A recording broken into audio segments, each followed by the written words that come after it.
And we're live. That was my first time nailing the intro by myself, so nailed it. Well done, me. That's one thing that's going to go right tonight, at least. I am delighted to say that I'm live with the MMA UK Late Show. I've got some fantastic guests for you breaking down UFC 254. We've got James Doolan, the higher level head coach. Thanks for joining us, James. No worries. And we've got Ricky Wright, the voice of Welsh MMA, alongside Lewis Smith, the other voice of Welsh MMA. Pleasure to have you guys.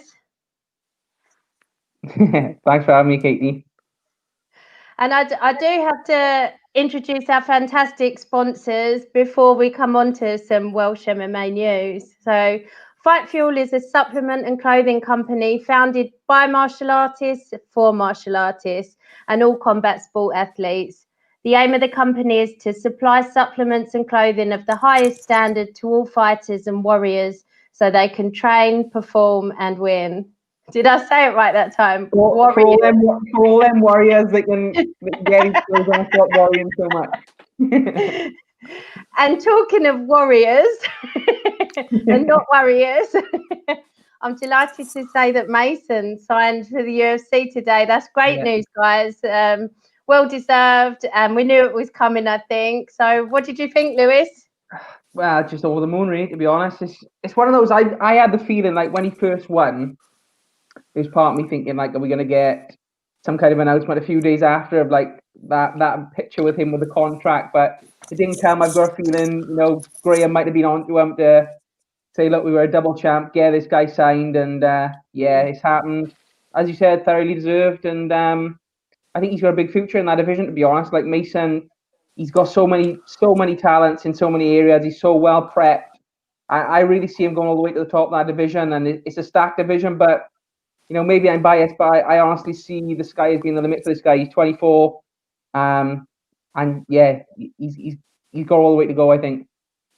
I can't wait to see him in there. Ricky, you must be delighted. Yeah, of course, Welsh MMA is a very small community, so like I knew about it a few days ago, and person told me was like, "Don't tell anyone," and I actually didn't tell anyone this time. I just kept it to myself, which is usually I'm a massive gossip queen, so I'd be on Mason side, but I wasn't this time. So and then he released the news today, and it was coming. If you look at the last two Cage Warriors champs, Conor McGregor and Dan Hardy, it is no secret that the Cage Warriors world title is a ticket to the UFC. And there's no one more deserving in our roster, Cage Warriors roster, than Mason, and it was only a matter of time. And I think, like Lewis said, he's got the real potential to make an impact on the scene, on the lightweight division. I mean, thing is, he beat Reece Proctor recently on Cage Warriors. Reece Proctor's good enough for the UFC. Without Adam Proctor. Proctor. Yeah. I went to school with Reece Proctor. That's how I ended up messing up Mason's name before. But yeah, he's good enough to be in the UFC, and Mason's shown that he was a level above. So it's going to be a fun ride for all of us to watch. It's been a fun ride so far since his debut, since he had a pro boxing career before he even turned pro. He's exciting, and I can't wait. Thing is, with Mason as well, there's still like so many elements of his game that we haven't really seen. Like he's a black belt in judo, he's a black belt in jiu-jitsu. He's everyone says it, he's a great wrestler. That's what they say coming from the gym. He's a really great wrestler. We've not really seen much of it in the fight, so I think that's another good thing that I'm looking forward to is when he gets up against a guy in the UFC who matches his striking, which will happen, I think. Mm-hmm. We're going to see then, okay, well, can he switch it up and do something different in other areas, which, I think he can. And yeah, that's why I'm so excited. Yeah. It's not just the Welsh being biased, is it, James? He's got the skills, this kid. Nah, he's brilliant. I know you just want to see guys like that, like they've dedicated so much to the sport. Like he's 24-year-old and he took a risk there. moving up to fight Adam Proctor, and it's always just really nice to see it paying off for these guys, and you can see him in the picture with his contract and stuff like that. He's over the moon, so it's really good for him. And then even for us, just he's one of the best guys to watch in the last couple of years in the Cage Warriors circuit. So the prospect of some of the fights for him at lightweight in the UFC is amazing. Like, there's going to be some really good stylistic matches and challenges for him that I think you've yet to see the best of that kid. And when he gets to the UFC, it'll maybe afford them luxuries that, in terms of finance, that fighting in Cage Warriors wouldn't he? In terms of he can train more and maybe travel and whatever else. But I can't wait to watch him fight. He was phenomenal against Adam Proctor. He looks levels above everybody at Cage Warriors in both those divisions. And he's in the right place at the UFC. It's the best fighters in the world are there. So it's going to be really nice to watch the kid develop there and just kind of sit back and watch the journey with him, I suppose. Oh, it's going to be amazing. I hope it's going to be this year that he makes his debut. Don't know what things are like with visas and stuff, so I guess Fight Island is the most likely. Well, Nurmagomedov, is it Umar Magomedov? Umar, yeah. He's pulled out, hasn't he? Yes. If Mason can make it to when is it? Next week? This week? It's Saturday. That card's been pulled. Sorry, that fight has been pulled from the card we're reviewing for next weekend. Yeah. So if Mason can make it to Abu Dhabi by Saturday, I think it's too short notice. Like they pull him off and they were Reece McKee, but I don't know. For me, I think with Mason being signed anyway, I don't think he needs to rush into a fight like that now. Like Reece, I think when Reece signed, it was a case of you're signing for this fight. With Mason, he's signed just because he's proved he deserves his spot. So I think he waits, gets a full camp, and I don't know when they're going back to Fight Island or if he's Reece is on another Fight Island card on November 14th, I think it is. So there are some a little bit later on, but if he wants a full camp, if he wants to rest or what have you, I think the intention is to keep going back. Listen now though, if Greg Creel or someone from Mason's team rings Mason and says, just had a chat with your manager, they've offered you that fight next week, Mason is saying yes. 100%. I don't doubt that. But yeah, you are right. I hope he fights a little bit further down the line after a fighter of his caliber deserves a full camp and deserves to show the world what he can do, leaving no traces behind. I think he gets a full 6 week camp in, and then goes up to Fight Island. Like I don't see, with him already being signed, I don't see the need for him to rush and just take any fight just for the sake of it. I think he gets a camp in and that does his best, Well, congratulations, Mason, from all of us. We're all delighted for you and well deserved. Let's move on now to the main portion of the show, which is reviewing the 254 card for next weekend.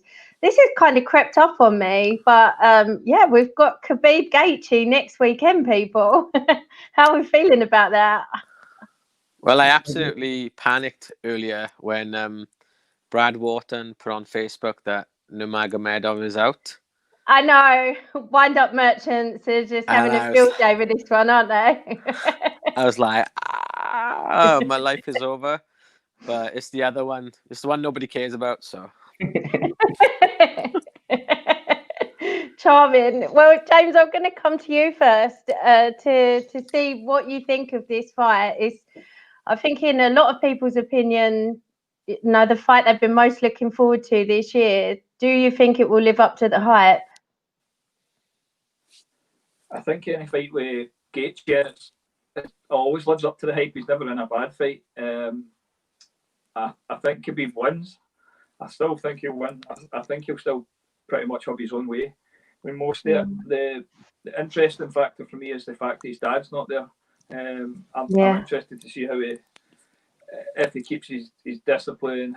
It'll be interesting just to see how everyone plays out with that dynamic, I think. But he's been so dominant. I think that there's no evidence for me, looking at it, to pick Justin Gaethje to beat him, because I don't think they talk about Khabib. I think he's lost one round or something. Or I remember watching Michael Johnson before Stevie fought him, and they kept going about how Michael Johnson had rocked Khabib. And if you watch that exchange, he never rocked him. He kind of off balanced him a wee bit, and then got beat up for it. But I just think Gaethje's already lost to Poirier and Alvarez, I think, in UFC, and I think Khabib just dealt with what Justin brings before. He's dealt with big punchers, maybe no the blend with the wrestling and stuff, but we're still yet to see that in the UFC off of Gaethje.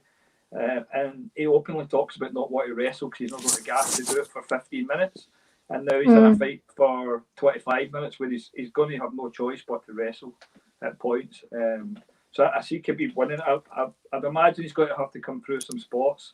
Maybe Justin will catch him, or he's going to kick his leg to bits or something. But I just can't pick against him until I see some kind of some evidence of weakness. And so far, there's not been much. The only thing that I think in regards to Gaethje being different post those two losses is when he was on the Joe Rogan podcast, he spoke a lot about how he'd said to Trevor that he wanted to be the most exciting fighter in the world when he came to the UFC, and that was all he cared about. And that was how he ended up getting in kind of that brawling slugfest with those two guys and ended up losing. And then he went to Trevor after them fights and said, I want to be a champion. And Trevor said, okay, we need to change the way that you fight. And even in the last round of the Ferguson fight, he was sitting on the stool and he was almost like, I've won this. And Trevor was like, shut up. Remember what happened last time? And he was like, I went out there and got knocked out. Yes, I can't do that. And he like kind of brought himself back down. And I just wonder if he has managed to make some adjustments. What do you think, Lewis? I think he's definitely made a lot of adjustments, like you said, with Trevor Whitman and a great camp behind him. I know he's got Usman wrestling with him as well, and I'm putting him through it in training. But so for me, right, the last 2 years I've been saying Gaethje is the guy to beat Khabib. I was adamant about that, but I think his last fight against Tony Ferguson was his final. That was his best, the best he can put on. I think having seen that now, what Gaethje can do, I think Khabib will be the one to adapt and change, and that's why I'm picking Khabib in this fight. Like I say, I think Gaethje's definitely capable of scrambling from a takedown and catching him with a big shot and getting a KO. It really wouldn't surprise me if that happened. But I mean, in terms of what's most likely to happen, I just think Khabib is he's such a good wrestler. It's not going to be one shot or two shot. It's going to be every time Gaethje stuffs, he's going to come back until he gets the takedown. And in the interim periods where it is on the feet, I think Khabib's an underrated striker as well. I think he's got that style of boxing which is awkward for people. And I think, we have seen him sort of semi-clip, like James said, but I don't think we've ever really seen him hurt to the point where you would say Gaethje's going to knock him out if he's on the feet for more than 10 seconds. Like I said, with Conor, it was the same. People said if it stays up for long periods of time, and Khabib ended up dropping Conor. So I think Khabib, he's got enough experience on the feet where he can stand and really plan those times for Gaethje. And like I said, I feel like a bit of a traitor for saying that, because for like 2 years I've been saying Gaethje's going to beat Khabib. But with Gaethje having such a big performance last time, I just think now Khabib's going to look back and say, listen, I've got to do my research on this guy. Khabib, he takes a lot of time out in between fights to prepare himself, to look at what's coming in front of him. And I think he will do that. He's got great people around him as well, great coaches. I know his dad's not there, but he's got Javier Mendez, DC. He's got a big camp over in Dagestan and in California. So for me, I just think he's so well prepared that I think it's going to be Khabib's night. Yeah. I don't think he's been to AKA for this camp. I could be wrong, but I don't think he's been either able to or didn't go there. I think I heard they're all in Dubai. They've got Javier Mendez and they train in Dubai for a couple of weeks, and then they go into Abu Dhabi fight week. So I was in Dubai. Go on. I was in Dubai last week. I didn't see him. I can't be there then. It must be rumours. I saw Alistair Overeem, but yeah, he was walking around. I saw James Doolan's friend as well, Paul Weir. Yeah, boxer. Yeah, Good guy. love Paul, great guy. Crack on. Yeah, echoing what Lewis and James is saying, I can see Khabib winning this. Maybe more comfortable in his last wins. I think a lot of people believe that Gaethje's got what it takes to beat him, and I think a lot of people are in a false sense of security of that, and I think Khabib will just be another like stellar performance from him. Can't see him losing now or for a long time still. Until Mason fights him. Yeah. Well, this was another question Peter had. Does everyone think Khabib will retire when he hits 30-0? So he's 28-0 at the moment. No, because he's living in Joe Calzaghe's shadow, and he will at least try to beat 47-0. Nobody knows that he has a photo of Joe Calzaghe on his wall with the 47-0, and he wants to beat that. So I certainly didn't know that. So thank you for bringing that to my attention. True story. I actually think that he's going to want to honour his father so much with this performance that I reckon, and I just think he's going to have put everything into this camp and almost in a way used it as therapy, because it's not like he's going to be going out drinking or, you know, like any of the other ways that sometimes people deal with loss. So I just could see him just being even more of a workaholic than usual in the gym. It's going to be emotional no matter what.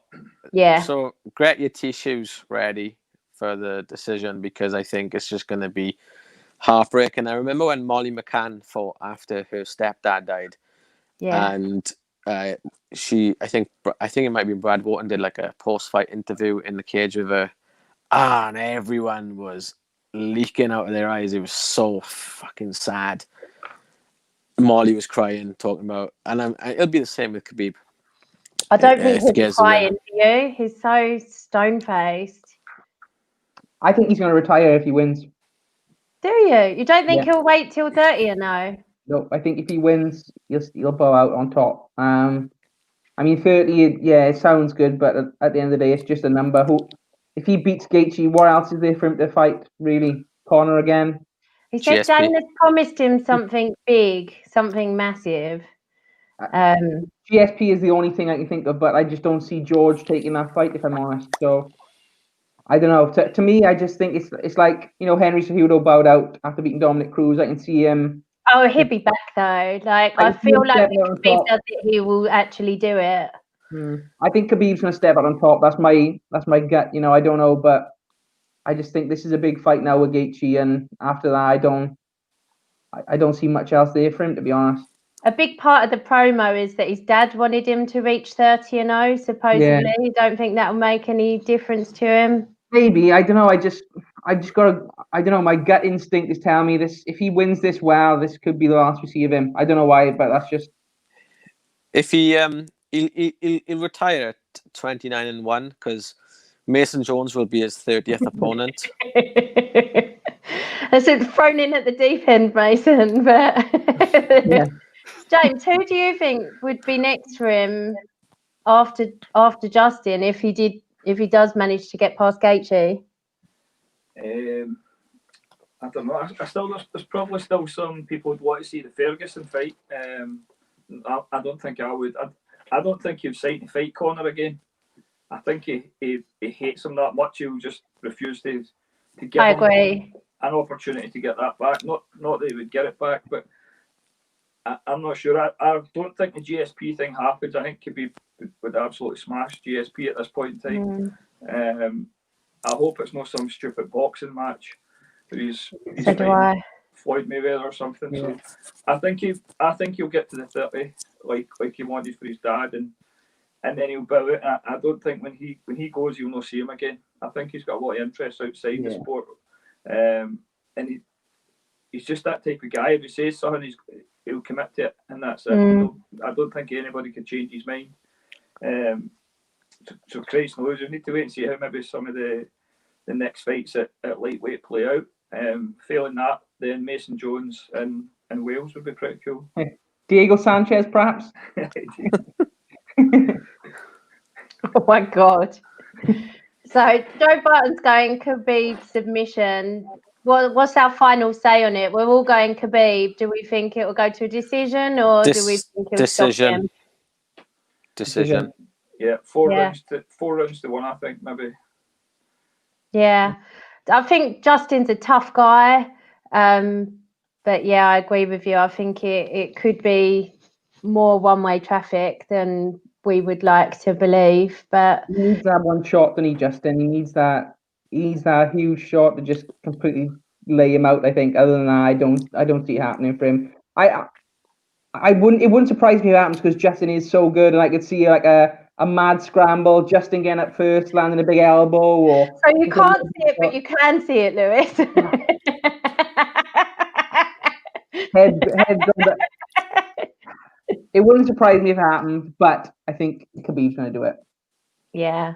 I would love to be wrong, despite all the emotion around his dad and everything. I think it'd be awesome for the division to have a champion like Gaethje, awesome for the UFC, awesome for the sport. I just think he's brilliant, but there we go. One that's kind of flown under the radar, well, I certainly didn't know it was the co-main on this card, is Robert Whitaker, Jarrod Cannoneer. Absolutely superb fight, and I just haven't seen any promos about it or anything. Lewis, what are your thoughts on this one? I mean, there was a stage looking at this card. I know a lot of fights have been pulled out from it with injuries and different things, but every fight on this main card could have been a headline in a different of its own card. You know, Cannoneer and Whitaker is an absolutely massive fight. It's a title eliminator. Two guys who look brilliant in their last outings. Big names. Who wins that? I think at the moment I'm leaning towards Whitaker. I've gone back and forth a little bit, but just seeing the way he performed against Till, he looked to be back at kind of his old self last time a little bit, I think. And if you go back and look at Whitaker's record in the middleweight division, he's only lost to Adesanya, I think, by a knockout. And how good is Adesanya? So I think Whitaker, if he turns up, he can do it. He's got a good way of mixing up his strikes, his wrestling, and I mean, Cannoneer is a great fighter, so it's going to be close. But I think Whitaker by a decision. Interesting, Ricky. Exactly what Lewis said. I actually think that Whitaker looked like he was enjoying it so much more last time. Just all of it, the press, just everything around it. He was just very honest. He's had that time away where he was like, he just said he was going through some kind of like burnout, and he took time away, and he said he wasn't going to come back if he didn't get past it. So I feel like he is ready to walk away if he's not enjoying it anymore. So I actually think that he's going to edge it, even though Cannoneer is so dangerous. And you and I were both there, Lewis, in Copenhagen when he spoilt the party, and he's definitely got the weapons to do that. But I'm going Whitaker as well. James, what are your thoughts? I think I'm going to go Cannoneer, actually. I was big on Robert Whitaker for a while, but I think the Romero fights and the Adesanya fights has took a lot out of him. I thought he looked comfortable against Darren Till, but he didn't look like the world beater that he was before. I actually thought if he was back to normal, he would have maybe stopped Darren Till. I know he was comfortable and stuff like that, but I just think he get too much time and was allowed to be comfortable in that fight, whereas I think Cannoneer's going to jump on him a little bit more scrappier than Darren Till. He's not as patient, and I think when that happens, Whitaker might not cope with it as much as he coped with Till's kind of patience and more technical style. I'd love to see him once. I do really appreciate him as a fighter, but I think I don't know. I just feel like right now is Cannoneer's time. I think it's Adesanya's already kind of called for him a little bit, and I think the way the momentum with both of the guys, I think Whitaker's kind of stalemating after those wars, and Cannoneer's just kind of on the rise just now. So I think he probably edged the fight. maybe points or even a late stoppage. So points or a late stoppage. Lewis, you were going decision. Yeah, I think I just like the way Whitaker mixed it up against Darren Till. And like James said, I think Cannoneer is kind of a more scrappy, come at you kind of guy. But I think if anything that plays in, if Whitaker's in form, which I think he is, I think that plays into his style because I think he's a good counter puncher, moves a lot. So I would go for a decision to Whitaker, maybe even a late stoppage to Whitaker. But I mean, Cannoneer is so tough, so I don't think that's a hugely likely scenario. But yeah, Whitaker, decision I'll go for. Ricky? Decision, Whitaker. Yeah, I'm going decision Whitaker or first round KO from Cannoneer. No, you can't pick both. No, I'm going with Whitaker. Then we've got Alexander Volkov versus Walt Harris. Ricky, what do you think of this fight? Another one I hadn't even realised was on the card. It just seems like Lewis said earlier, every fight could be a main event on any other card. It seems to just bundle them all onto this card, even though they're good enough to headline other cards. But because the headline fight is so big, all the other fights are going under the radar big time.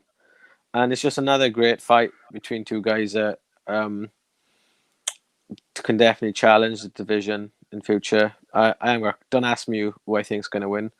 Haven't got a clue. I think at heavyweight, and especially heavyweight, not at the very, very top of the division, I just think anything can happen every time.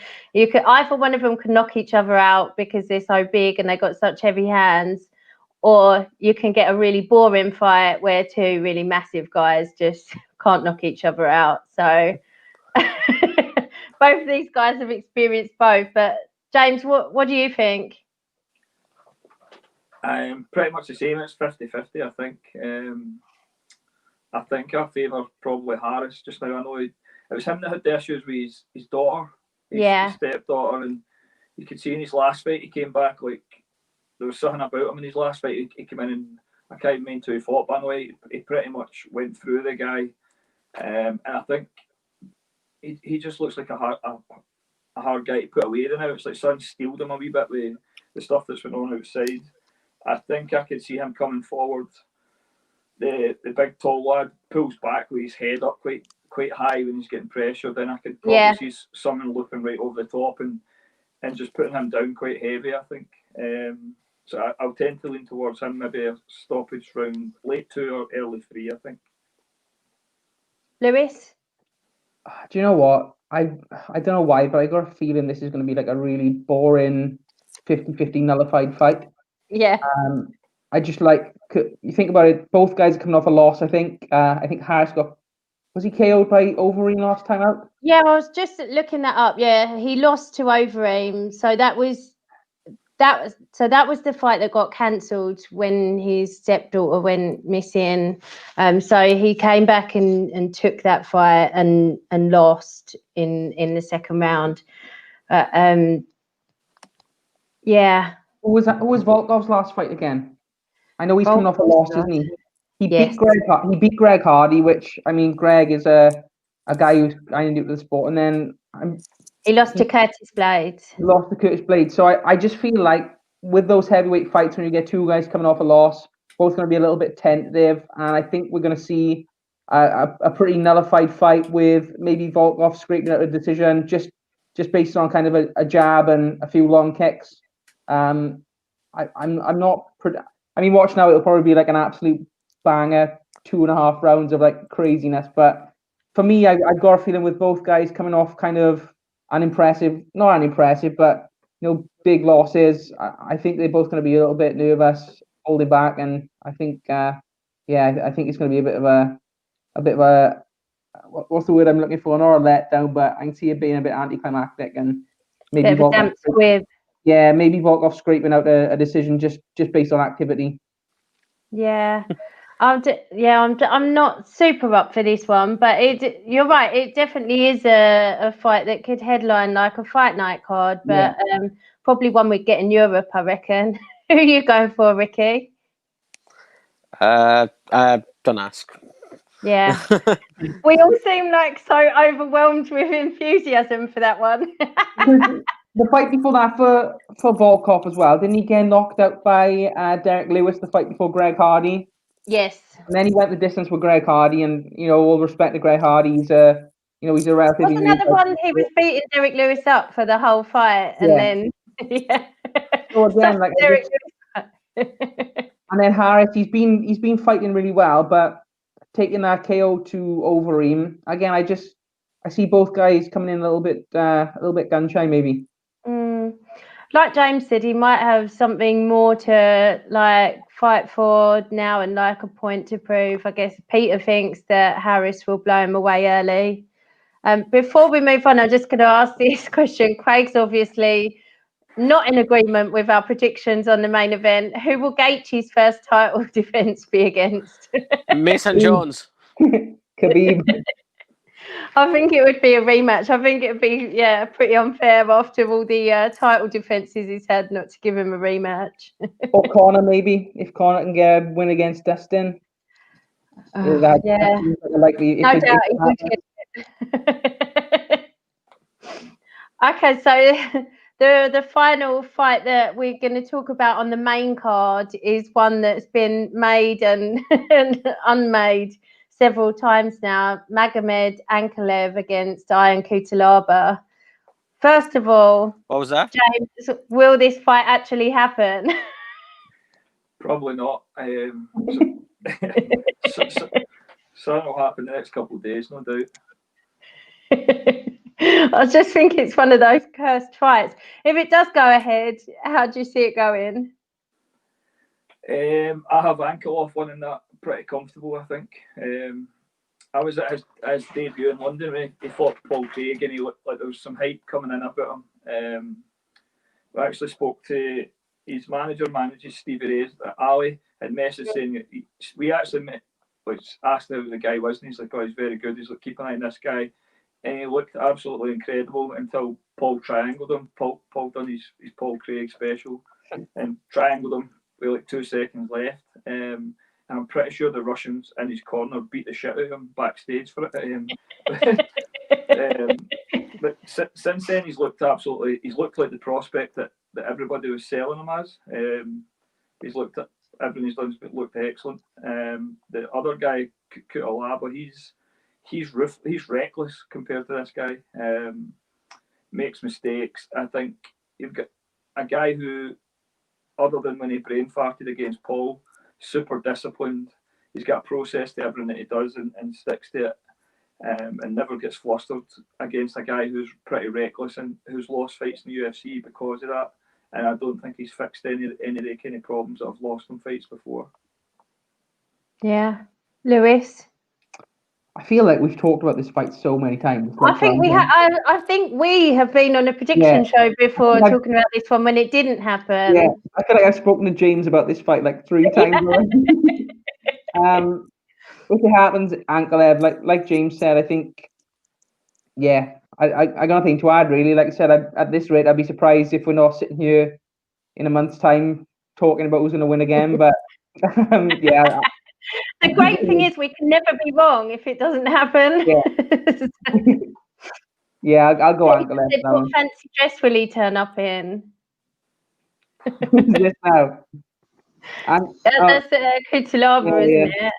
Oh, so God, but this is the fight that's already happened once, isn't it? And he said he was faking being like dazed so that he could catch him on the hop. And I don't actually think there was that. I think there was a lot more.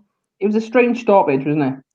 It was a strange stoppage, but I also don't believe that was all fake. And I do think he was, a lot more out of it than he was pretending to.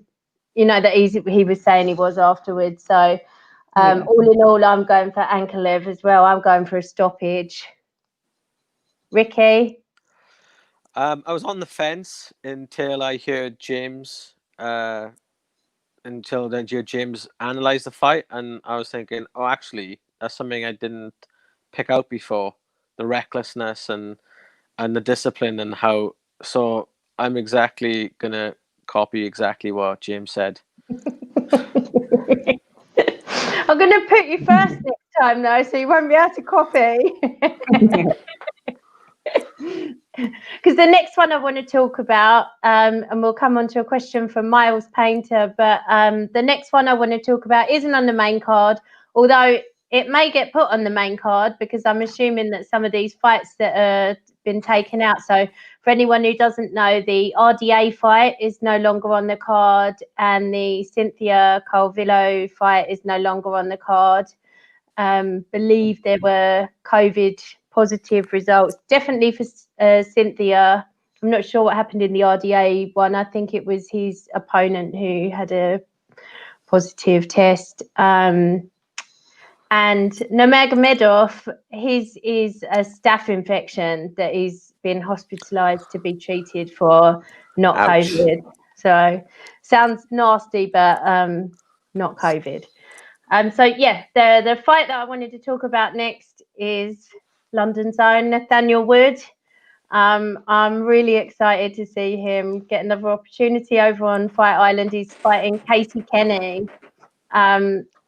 I just love Nathaniel. Obviously, I'm close to Brad Pickett anyway, and both of these guys have had 5 fights in the UFC, only 1 loss. I think it's a really tough fight for Nathaniel. But actually, I think they're all tough. I was looking at who all of the Cage Warriors alumni have got as matchups in the UFC, and even if you've never heard of these guys, you start looking at their record, looking at their old fights. It's an old saying, but it's true. There are no easy fights. So, Ricky, how do you see this one going? I think Wood, he seems to get better every fight, and I think even when he fought Dodson, he didn't look too uncomfortable until he made a mistake. And I think this will just be another opportunity to him to show how much he's improved since his last fight. And as you said, I think Wood has probably had one of the toughest runs from fighters who've graduated through the Cage Warrior system. But he seemed to be ticking all them boxes quite comfortably, and I think we're going to see the best of him this weekend. Yeah, I'm excited for it. I'm buzzing for it. Lewis? Yeah, I think I agree with Ricky. I thought he looked really good last time out against John Dodson before the mistake, and obviously his night got ended. Nathaniel, he's got a great camp, a great attitude, and I do like this fight because I think they are quite evenly matched. Like if you look at their records, quite similar. I know Kenny was a champion in another promotion. I can't remember what it was, but he's been a champion outside of the UFC. Maybe I can't remember what it was. I did look it up earlier, but they're both very evenly matched, and I think it's a close matchup. I think maybe even Kenny is favorite on paper, but I think so. But I think with that being said, Nathaniel's got the ability to go in there and win it, and I'm predicting him by decision for this fight. Purely just based on, like Ricky said, every fight he goes away comes back a little bit stronger, and I think with Nathaniel, he did lose last time, but I don't. No, he won last time. No, he won last time. He lost the time before. Yeah. Yeah, you're right. I think with that, he will have improved. And yeah, I see him getting it done. To be honest, I see him getting it done, and yeah, I hope he does anyway. I'm a big Nathaniel Wood fan like you. Me too. He's got such an exciting style, but it does make me shit myself as a fan, to be honest. Yeah. Like, he's taken years off my life. I've told him that. James, how do you see the fight going? Put my mind at rest. I think they should definitely move it to the main card. I think it's the perfect fight to open the main card, I think, because you've already kind of nailed it. Like they're both very, very similar. I think they're both 4-1. The big, both you guys mentioned it as well. The thing I see with it is Nathaniel Woods is a better version of himself every time he comes out. I think is he like 26, maybe 25, 26. Yeah. Still improving at a very noticeable rate. Whereas I think the other kid, he's the finished article now. I don't think you're going to see the type of fighter he is right now. I think that's him. Like you'll maybe see a couple wee bits and pieces, but it's really noticeable with Nathaniel Woods. It was interesting watching him coming back off the Dodson fight and then he had a very similar opponent for his fight after it that he won, and he looked excellent. He looked really comfortable, composed, and I think that'll be the difference. I think he's still a fighter who's learning and getting better, and I think Kenny is pretty much the same fighter when he signed for the UFC. I think Kenny probably is the slight favourite just because he's maybe faced better opposition in the UFC. I think he fought Ray Borg and stuff like that. Yeah.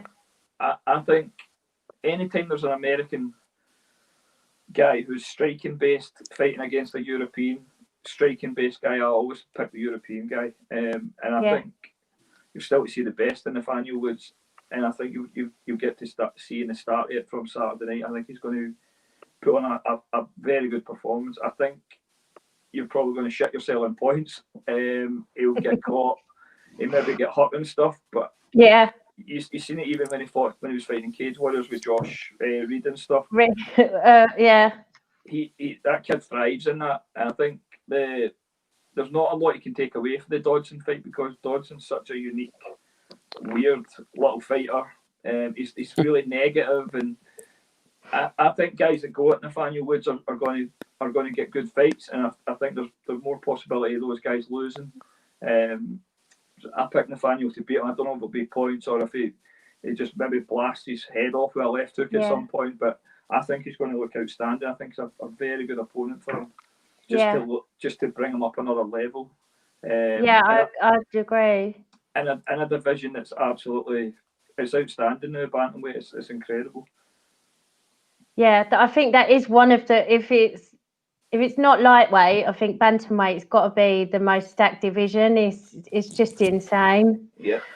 But I'm also hoping that he'll be underestimating Nathaniel's wrestling because we haven't seen a lot of that. And anyone that comes out of GB Top Team has got excellent wrestling. And, nobody knew that Nathaniel had a ground game at all until he went to the UFC and got 3 subs in his first 3 fights in the UFC. So I hope that he'll underestimate that side of him just because he's from England and people think people from the UK can't wrestle. But Ricky, there's a question for you here.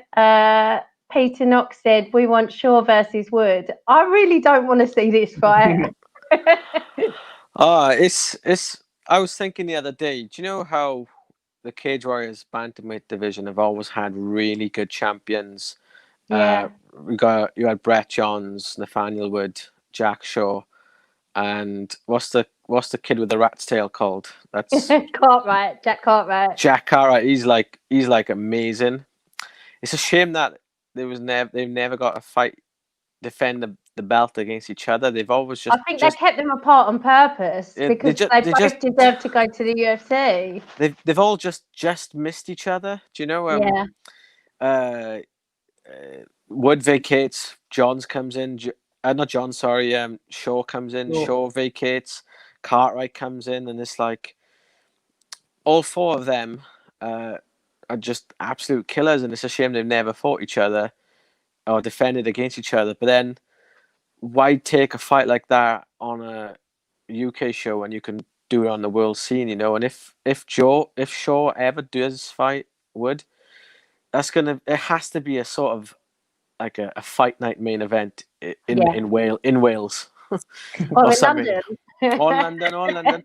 But it's just that good a fight, and I know there's been a bit of banter between the 2 of them on Twitter, between the fans and stuff. I mean, Jack Shaw doesn't really engage with the antics, the vocal antics, but his fans do in abundance, and he ain't short of fans. Yeah. But I'm gonna say Shaw would win that just because. Like, I've known him since he was 8, so. James, you've got no dog in the race. Who would you pick in that fight? I would have to go with Jack. I think now he's looked good, but I don't think that kid lost as an amateur. I mean, looking at him as maybe an amateur at 10 or 11-0, and then the pro records matching it, and I don't ever remember him being in any trouble. I remember we've got Scott Malone at higher level now training, and I can see how good Scott's exceptional in the gym. And And I can remember watching the fight with Scott and Jack, and for such a young guy, I was sitting watching the television, watching Jack Shore figuring Scott Mullen out. It almost took, I mentioned it to his dad actually, I was like, he almost took like not a round off, but he took a round just to gather information. And I could see him walking back to his corner, and I remember the guy I was sitting with, I was like, this isn't going to make it to the next round. He's got everything he needs data-wise, and he just came out and he took Scott out. And again, I don't remember him losing a round. So until I start to see gaps in his game, it's very hard to pick against him just now. I don't think he's ever been hit. He's looked exceptional. Like even as an amateur and stuff, his game's so well rounded, and he's just such a smart fighter. And he's also, I think he's got a good bit of size on Nathaniel Woods as well. It would be an exciting fight. I think because what you were saying about Nathaniel's wrestling as well, it's overlooked, and both of them are super well rounded. But it's just it'd be a big wait till they get nearer the title and let them fight for the title. That's what I think. Yeah, if it's got to mean something for them to fight each other, and it's got to be a headline over here. But I'll have to get over it when it does happen, because I want them both to be on that collision course for the title. Kieran Cobley wants to know, should Cartwright get a UFC call up next? Imagine him versus Shaw or Wood, Ricky, Simon, etc. So, yeah, it's just insane. And there's so many UK guys in there now. It's just amazing to see. And then talking about that, I wanted to go on to last night's show, where unfortunately we didn't have success on the part of the UK guys there. Ricky, I wanted to talk to you about, you put up a post earlier about John Phillips. Some of the comments that people put just never cease to amaze me. Just what fucking idiots they are, to be honest. I don't think John particularly cares. To get to the level he's got, you're always going to get critics. And so I don't think. I think he's from Swansea. He's got thick skin. Words ain't gonna hurt him. But Phillips. No one wants to stand in front of Phillips. And in a sport of MMA, where you don't have to stand in front of Phillips, why even take a risk and get sparked out? If you can beat him somewhere else, you try your best. It's not as easy as said. I mean, Phillips has finished all 22 of his opponents that he's beaten, but you saw how Khamzat beat him, and Park last night basically copied the exact same game plan as Khamzat did. It was Park isn't as strong as Khamzat, because of course Khamzat got the finish, but the thing is, Park hit John so many times. Any lesser of a fighter, any lesser of a man would have tapped out or would have, I don't know, just got, the ref would have jumped in, but he never stopped trying to. It wasn't effectively defending himself, as in getting back to his feet or throwing up submissions, but he was always moving, and he's so tough, man. I've never seen anyone as tough as John Phillips in a fight ever. Incredible. Yeah.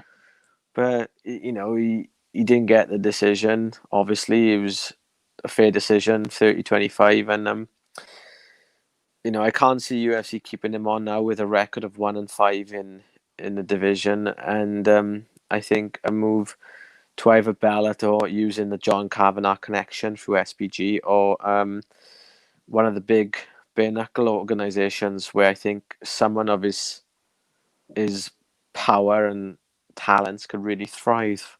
So somebody who was making sense in the comments said their fear about him going to bare knuckle boxing was that he throws so hard that he would just break his hands in every fight. He'd only need to throw the one, though. This is true. Lewis, you were sad last night, weren't you?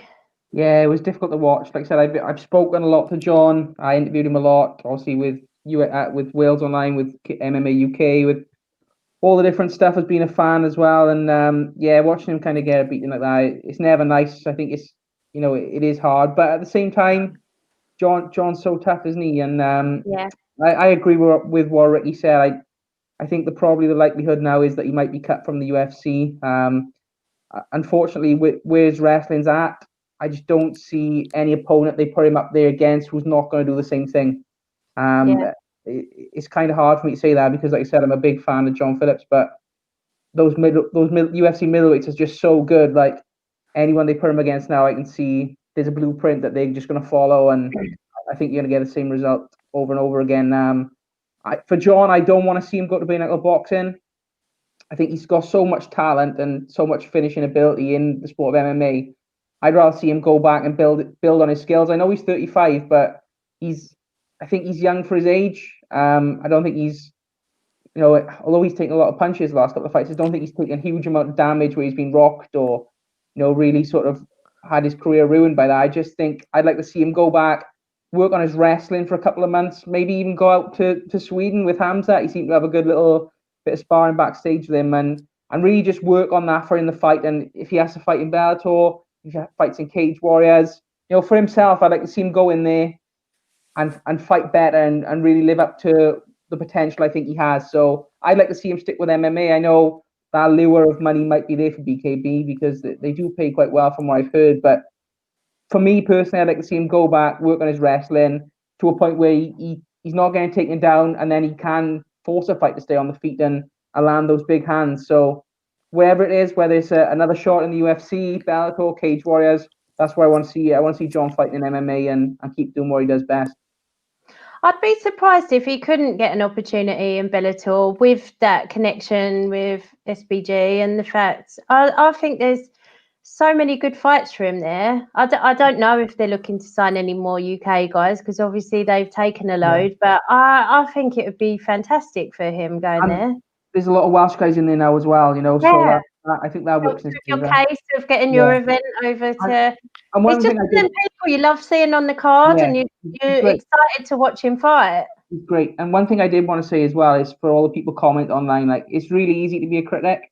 It's easy for us to sit here and easy for people to sit on Facebook typing it up and saying he should have done this, should have done that. But when you're actually in there fighting against guys like Hamzat, who are absolute animals and elite level athletes, it's a different story. So I know everyone's got a right to their own opinion, but in terms of like being really hypercritical, I don't think it's fair. At the end of the day, he's a sportsman competing in a sport with other great athletes, and you've got to take it for what it is. Yeah, I totally agree with you there. Peter said, love John, seen him knocking out everyone in the lagoon in Paisley for fun. What is the lagoon, Peter? Because it sounds like a pub. It's a venue. Oh, okay, fair enough. Thought it's just a boozer who's making friends. It's a chip shop. James, where do you want to see him next? I actually prepared Alan Love to fight John back on Bahama. I think he was a champion at the time, and the fight never happened because John missed weight. But the book was written on him back then. You can't stand with that guy. He's other than Paul Daly, he's probably the best puncher to ever come out the UK in MMA, and his finishing rate shows it. So it was no secret that everybody was going to try and wrestle him. I think what happened last night was the UFC tried to match him with a boxer, a guy who's known for being a pretty slick boxer who boxed behind the jab and moved his head and looked for opens. And Parks just came out and spoiled the party and fucking wrestled straight out the gate. And what you were saying about John being like, these guys leaving comments that fuck them, like they've never been in a gym and punched in the face, never made a fucking fight. So their opinion doesn't mean shit, and none of them would say it to his face. Like that's what I mean. I'd chat shit, get banged. You should only say what you would say to someone's face. Yeah, 100%. And what you were saying about him being tough last night, at any point during that, he could have stuck his neck up and allowed Park to put his arm around it and fucking tapped it and says, right, I got caught in a submission. And he didn't do it, and you could hear him. He was still listening to Dave Roach in the corner, and he was still making adjustments. He was still hand fighting and trying to get the 2-1. and stuff like that. And at no point during that did he quit. And it was just like an extension of the Kamzat fight, so it would have been torturous for him being in there. Yeah. But he's just made of that stuff where he's like, you can fucking hit me 300 times in 15 minutes, I'll still be there at the end. But I would, just for the point of pure violence, I'd like to see him at bare knuckle, because then he doesn't even need to worry about wrestling. He's going to have somebody that'll stand with him, and he'll decapitate people there. And it's, I think that's something to look forward to. I think he's smart enough he'll punch the body more and he'll pick his targets better. And like Ricky said, he only needs to land one of those shots. And he would do really well there, I think. Do you think his MMA career is done then, with that being said, James? I think it'd be very hard for him to bring his wrestling up to a level against the level of opposition they're going to feed him, because he's a former world champion at Bama. Yeah. He's a 6-fight UFC vet. They're not going to take him to Bellator and give him any easy fights. And everybody, especially all these young up and coming guys who can wrestle, nobody's going to stand and give him that fight, other than the one win he had in UFC was that daft guy that ran at him and tried to swing at him. Oh, we were lucky enough to be there for that as well, weren't we, Lewis? And he got bonus. I'm just bloody delighted. I'm a doctor, that was. Yeah. But you get that in bare knuckle every time he fights, so it'd be great. Yeah, well, I love watching him fight. So I personally, selfishly hope it's not the last time we see him fight MMA. But I'll be tuning in whatever he's doing next. I just think he's lovely. And like you said about him missing weight when he was fighting the guy that you were training, he always leaves us worrying right up to the last minute on the scales, having to get naked half the time. It's all part of the fun. Just like, you know what you're getting with a John Phillips fight, and it's just pure entertainment all the way through. So hope he has a safe journey home. And we also had my lovely Modestas Bakauskas on the card last night. Good stoppage. I thought he didn't at the time. I think he's going to watch it back and be okay with that. But what did you think, James? I like that guy. He's friendly. Shanks used to train with him, so they still talk back and forth. And I know that he actually got offered. Far, do they? Nah, I hope not. I think he actually got offered 3 opponents for that fight and picked Jimmy Crute, who was the hardest of the 3. Yeah. So he's like, again, ballsy, takes the hardest fight, only the second fight in his contract. A lot of guys would have took the easier option and then get paid more for the harder fights, but he's picked that fight, and Jimmy Crute's a very good fighter. He's a prospect. Yeah. And he just made a technical mistake there. You can see him. He's stepped in to throw that left kick with no setup. His head's right slap bang on the centre. And Crute's such a big puncher. I think he stepped in and timed that first shot perfect. And the second shot was a bad one, but it was the third one when he was kind of jammed against the fence. Wasn't nice to watch. No. I'm glad the guy's all right. I look forward to watching him fight again. I'm sure he'll go away and take some time, but I think it wasn't that long ago he had his UFC debut. So I think some of these young prospects need to take a wee bit more time in between some of these fights. And just they're so excited, I think, to get back in there. And I think you're right. And just get better. And I think with the kind of current circumstances, with the schedule the UFC's got and then the travel ban and shit, a lot of them are getting fights and they're not getting a chance to maybe prepare for individual opponents as much and stuff. But I think what do you think of the matchmaking? I feel like the matchmaking is way less kind of, I don't know, for want of a better term, is not happening or they're not being made as well as they usually are. And I know that there's some weirdness with who's allowed to travel where and stuff, but I sometimes feel that they're not being matched against people that I would expect. It's like they're just trying to fill some of the slots, I think. Yeah. They're bumping off contenders and prospects left, right, and centre as well. Even with the match with Woods and Kenny tomorrow night, like that, it's like you could two guys you could build build, and they've just filed them together, and it just derails one of them. But you can never kind of work out what kind of logic the UFC matchmakers are working by. It's sporadic at times. I think they really should get Ian Dean in and just let him matchmake for them. I said that to Peter the other day. He should do all of the European matchmaking for Fight Island. I'm pretty sure, like, he got offered a job with the UFC years ago and turned it down for Cage Warriors. I might be wrong on this, but something's coming to my mind, like to my memory, that he got offered that job once. But he's Cage Warriors through and through, and no chance. So yeah. Well, I think they could do with him at the moment. There's just exactly what you said there, James. Just like some of the prospects that they're derailing is unnecessary, I think. And fighters fight, and fighters are always going to say yes to fights. And it's, I guess it's down to their managers and coaches to stop them if it's a really bad fight. But people are also scared of being left on the shelf if they turn down a fight, and like not being asked again for a year if they say no to someone. So I think it's it's a tough one, but yeah, I think you got to take into account as well that there's not meant to be any easy fights in the UFC, and to beat one person, you've got to expect to beat everyone there. People always say, I'm not here to take part, I'm here to take over, and I'm not here to make up the numbers. Well, everyone's got to have that feeling that they're going to be there because they want a challenge for titles.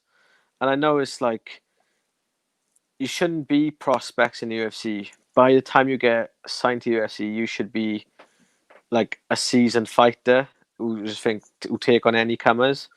You do your professional apprenticeship in the regional shows. By the time you get to UFC, you should be like I know we've already spoke about Mason Jones, but you ask him a year ago who he wants to fight, who's his dream opponent. If you could fight anyone next week, a year ago you said, I want Khabib. Do you know what I mean? Yeah. But that's what I mean. I expect fighters to always say that. But then I also think if I was in charge of Reece McKee, I wouldn't have wanted him fighting Hamza for his first fight in the UFC. So, yeah, he's a prospect, and yeah, he believes he can beat anyone, and that's the mentality that a fighter should have. But I'd have preferred to see him against someone else for his first fight. Yeah. Peter said Crute is a fucking beast, which is true. We definitely saw that. He looked like a nice guy as well, and Modestus will learn from it, which he definitely will. He's come back from losses before. He's a great guy. It just breaks my heart. Like, Lewis, I get so attached to the people that we talk to, and I just love him to bits. And I hate to think of people getting on that plane home from Fight Island with a broken heart. It just really pulls at my heartstrings. I know it's part of the fight game. With Modestus, though, like, he's where he's at in his career. I know Ricky said about you should be seasoned by the time you get to the UFC, and I think Modestus is seasoned in a lot of ways, but the way he's had victories throughout his career, I think there's a lot that's still not fully developed. Yeah. That division's different as well. Light heavyweight, you can get away with a lot of technical shite that you can't get away with at lightweight or bantamweight. We've talked about this before, but if you look at the top 30 at bantamweight or the top 40 at lightweight, every one of them's technically sound just about everywhere. Yeah. And the light heavyweight, middleweight and up, you can get away with a lot of stuff that you wouldn't at some of these divisions, I think. But also, when you make that one mistake, that's all it's going to take. You're out of there. Whereas if that happens at a lighter weight class, that might wake you up and you think, shit, I can't do that again. You just, there's no second chances when somebody connects with you. So I think what you said is right as well. Like, guys could, I think I'd like to see Modestus maybe wait a little bit, sit out a little bit longer, and continue to kind of have a couple months off to learn and develop his skills in more areas. And then maybe, go into a guy like Crute next year. Do you know what I mean? Like, the thing is, if you look at like Nathaniel, for example, we spoke about Nathaniel. He won the Cage Warriors belt, defended it a couple of times. And then the first 3 fights he had in the UFC were against kind of lower ranked guys. Same with Jack Shaw. He's on that same path now. He's fighting kind of lower ranked guys. But Modestas, his second fight in the UFC, he's fighting Jimmy Crute, who's he's fought already 6 or 7 fights in the UFC and is a pretty well established name in that division. So I don't think there's anything wrong sometimes with obviously jumping up and going for it and taking a big risk. But at the same time, if it backfires and you step that you jump that step in the ladder, sometimes you can get knocked out. And I just think he's still got a lot to growth. I don't think he's the finished article by a long shot, and I think he'll go back to the drawing board now, work on a few different things, and he'll still be back, and he'll be back stronger as well. Yeah, and I have so much respect though for people daring to be great, and sometimes it pays off, and Mason going up to 170 in Cage Warriors, somebody daring to do something, that should be too big of a step to do that in one go. If you do it, then you're a hero, and if you don't, then people in hindsight will say that was too big of a step to take all in one go. And if Gaethje knocked out Jimmy Crute last night, how much of a prospect will we be saying? Exactly. Now, we'll be saying, who's him? So. Yeah, I'm always a little bit, reluctant with hindsight to say too much like that, because, the other part of me before the fight was like, wow, that is a tough fight, but what must the UFC think of you to give you that fight? Like, that's incredible. So, he's such a great guy. I love him to pieces. So I hope he's well, and I know he's landed, and his dad said he wants to train twice tomorrow. So... that doesn't surprise me, but he deserves a little break. Who else did we want to talk about from last night? Because while we're on the subject of knockouts, Jessica Andrade, outside of Nunes, she's got to have the fiercest knockout power in women's MMA, certainly in the UFC, isn't she? But maybe more than Valentina even. James, what did you think of that fight? I picked her to win. I think she's that aggressive, hyper-aggressive, come-forward style is perfect for Katlyn Chookagian, who's not got the power to keep her off. I look forward to the Shevchenko fight. I think that'll be one of the best women's fights we've seen in a long time. Yeah. So a really, really good fight. That body shot was just so revolting, and the fact you saw the pain on her face and the way she just turned away and couldn't deal with it, I felt it when I watched it, and then every replay I felt like I carried on feeling it. But Lewis, she's exceptional, isn't she? The thing was, when she first sort of turned away in agony, I didn't see the shot. I was like, what was that? It looked like she barely even tapped her, but she's put so much power from such a short distance. It's unbelievable. And then she even caught her the second time when she backed her up against the cage. And she's something else, isn't she? I thought she looked great at the weight. She looked really kind of hydrated and thick last night. And she's really dangerous for anybody there. I'm looking forward to seeing her against Valentina. I don't know how that's going to go with someone who's as aggressive and powerful.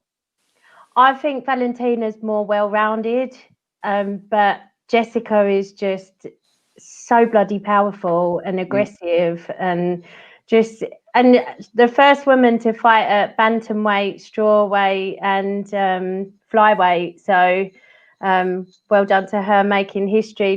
Did you like that, Ricky? I enjoy watching body shots, but I kind of feel them. Yeah.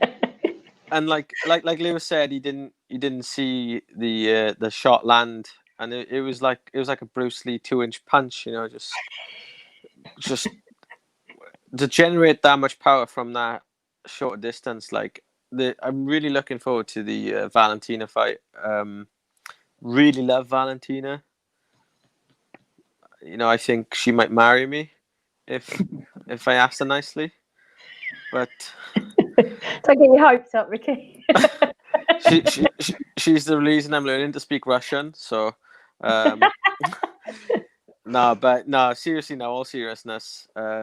What a beast! And hopefully that fight now is the natural fight to make next, and bring it on. I think with body shots as well, it's that kind of 2-second delay before people feel the pain, that then when they react to it, everyone's really confused what it is. So, like, I felt that Andrade immediately didn't know what it was because she kind of stopped. And then as Chukagian was going away, she then realised what it was and ran after her to try and get her with a flying knee in the same spot. Like, oh, it was just, the whole thing was just, oh, superb for me. MMA Women's Valentina is the real female GOAT. We have that kind of discussion a lot. It's either her or Nunes, but and then Brian Ortega, he looked like a different character last night. What did you think, Lewis? Yeah, he did look like a different character. I mean, if it was the video game, you've just pick him with the hair or not. This time they picked him without. He looked amazing, didn't he? He looked absolutely brilliant, so sharp, mixing it up. It was amazing, and I wanted Ortega to win, because I'm a big fan of Brian Ortega. But in the build-up, I was saying to my friends, like, I think Korean Zombie's going to knock him out. I think he's so powerful, and he's on such a good kind of streak. I got a feeling he's going to knock him out after the layoff. But Ortega just looked he looked brilliant. He looked the best I've seen him so far in his career. One thing I did notice as well with Brian, a lot of the time, he's a guy who tends to start off late. So he'll lose the first couple of rounds, and then he'll try and pick up the pace and get a finish later on. But from the outset last night, he seemed to address that issue of starting slow and came out and he put it on from the start. Obviously, that elbow in the second, the spinning elbow in the second, amazing. And I can't wait to see him. He deserved the win. Looked brilliant, and I can't wait to see him fight for the title against Volkanovski now. I didn't think it looked like the Korean Zombie was prepared for that fight. He was prepared for the old Brian Ortega, and it was just a different person in there. What did you think, James? I thought it was pretty much flawless last night. He's not wasted that time off at all. He looks so much more well-rounded and comfortable. I thought Zombie was going to win as well. I put that up there with the likes of the TJ Dillashaw win over Henan Barral the first time, and Cody beating with Dominic Cruz. Like, just the game plan was perfect, and the execution, it was absolutely perfect. I seen a thing today with Korean Zombie saying that he can't remember the last 3 rounds. So I think he's been pretty much unconscious, fighting on instinct. Ortega just looked excellent. Like, I can't wait to watch him fight again. That's when they're doing something right. Like, when you're like, I can't wait to see him at next time. It'll be, if he can match that level of performance again, even consistently, I think he could be a real threat for the champion. Yeah, I totally agree with you. Ricky? I was just gutted that Korean Zombie lost, because I love him, and I always have. He's the reason I'm learning how to speak South Korean. Ortega, I genuinely thought, like, believe it or not, when he cut his hair, I thought it was going to be a bit of like Samson and Delilah, where he's going to lose all his powers and then get battered. So I was really confident in Korean Zombie getting the win. But, it was the best Brian Ortega we've ever seen. Yeah. And he looked comfortable, looked like he enjoyed himself. And I can't wait to see if they do match him against Volkanovski next. That's another great fight. Yeah. And it's a fight that I couldn't even pick. Based on last night's performance, I couldn't even pick who'd win that fight. And then we would also, if he did win, we would also get to see him versus Max again, which would be amazing. And you're right, that is the best version of him we've ever seen, but without using any of what people would consider to be his best weapons. So, like, that's just like the maddest part of it for me. Peter said, Molly's the reason I'm learning to be a lesbian. You've got a way to go yet, Peter. He's just got COVID at the moment. So. Right, I'll see you guys next week. One last thing I wanted to ask you about before we all go, the Gamrot decision. Did you agree with it? And what did you think of that fight? It was awesome. I was looking forward to his debut, and then it was an epic fight. It was a great fight, wasn't it? I thought Gamrot probably did enough, but at the same time, it was such a good fight. I wasn't mad at the decision either. Yeah, it was a crazy fight, wasn't it? I did think he did enough, but I guess that's how it goes sometimes. James, who did you give it to? I scored it to Gamrot. I think he's been fighting in 5-round fights in KSW for so long. Obviously, two-weight champion and stuff there. I think he might have an issue with pacing the 3-5s. But I actually thought at one point he was going to get an absolute bleaching, and then he came back into it so strong in about 6 or 7 minutes in, and was just getting better and better right up to the bell. So I scored it to him. And the whole time I was watching it last night, the only thing I was thinking to imagine was if Mads Burnell was still in the UFC, matching him and Gamrot at featherweight would be something special, I think. So I thought he'd win. I can't wait to see him fight again. I know we've got a lot of Polish guys in our gym who are all heartbroken last night watching him lose. But I thought it was an exceptional fight. It was probably fighting the night for me. Yeah, the scrambling was just insane. It was one of the most exciting. You just couldn't see who was.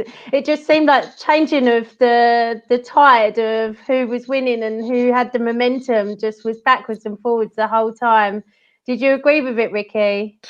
I didn't judge the fight while watching it. I just enjoyed it for what it was. And when people scream robbery, I don't think it was one of them fights where you could say that was a robbery. It was more like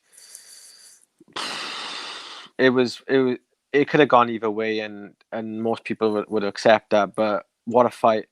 What an incredible fight! And so yeah, couldn't even tell you who I thought won because I didn't have my judging hat on, which is usually wrong anyway. So they could be opponents for Mason. Perhaps. I think Mason's above that level. I think he's cowboy level. I think I'm joking. I'm talking crap. Well, guys, thank you so much for coming on and talking about the card. Always after I do these shows, I'm way more looking forward to the event than I was before we started chatting. So thank you so much. James, Ricky, is there anyone you wanted to shout out before we go? Anything you wanted to say? It's nice to see you, James. It's been a long time. Yeah, man. Yeah. Nice to meet you, Rex. Oh yeah, I mean, yeah, it's good to see people. Nice to see you, Lou. Keep up the good work. Keep up the good work with MMA Wales, Lou. Thank you, man. It's good. You're pushing it out in the mainstream media. James, anyone you want to thank or say hi to? No, I'm good. Thanks for helping me pass another Sunday night. Thank you for coming on. I always love listening to your analysis. Lewis, thank you so much for joining me.